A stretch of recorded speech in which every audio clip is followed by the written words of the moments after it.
Have you ever heard the one about the golden leg? It's one of those classic urban legends that's been told around campfires for generations. The story goes that there was once a very wealthy man who had a beautiful wife. Unfortunately, the wife had a terrible accident and lost one of her legs.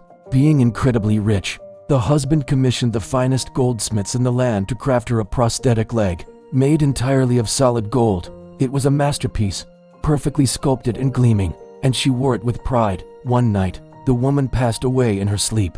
Her husband was heartbroken, but he decided to honor her memory by burying her with all her finest jewels, including the magnificent golden leg.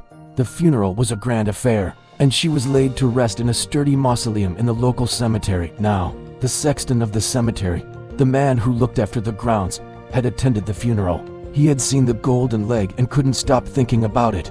The greed gnawed at him. He knew how much that leg was worth, enough to change his life forever. Night after night, he tossed and turned, the image of the golden leg filling his thoughts. Finally, he couldn't resist the temptation any longer. One dark and stormy night, armed with a crowbar and a lantern, he snuck into the cemetery. The wind howled through the trees, and shadows danced like ghostly figures. He found the mausoleum, his heart pounding in his chest. With a great deal of effort, he pried open the heavy stone door and slipped inside. He located the coffin, and with trembling hands, he opened the lid. There she was, the beautiful woman, looking peaceful in death. And there it was, the golden leg, shimmering even in the faint light of his lantern. He quickly unfastened it, his hands shaking with a mix of fear and excitement. He tucked the heavy leg under his arm and scurried out of the mausoleum, not daring to look back. He ran all the way home, locking the door behind him and leaning against it, panting. He had done it. He was rich. He hid the golden leg under his bed and tried to sleep. But his mind was racing. Every creak of the floorboards, every gust of wind, made him jump. Suddenly, he heard a faint, dragging sound outside. Scrape, scrape, scrape. It was getting closer.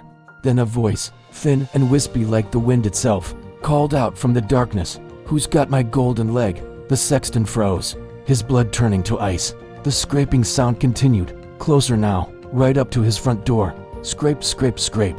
Again, the voice, louder this time, right outside his window. "Who's got my golden leg?" Terrified, the sexton dove under his covers, pulling them over his head. But he could still hear the scraping sound, now inside his house. Scrape, scrape, scrape. It was coming up the stairs. His heart felt like it was going to burst. The voice echoed through the house, seeming to come from everywhere at once. "Who's got my golden leg?" The scraping stopped right outside his bedroom door. The doorknob began to turn. Slowly, the sexton held his breath, praying it was just a nightmare. The door creaked open, and the scraping started again, dragging across his bedroom floor. Scrape, scrape, scrape. It stopped right beside his bed. Silence. The sexton lay perfectly still, too scared to even breathe. Then, the ghostly voice whispered right in his ear, "You've got it. Thanks for watching. If you love spooky stories like this one, make sure to hit that subscribe button and ring the bell so you don't miss our next video. See you next time."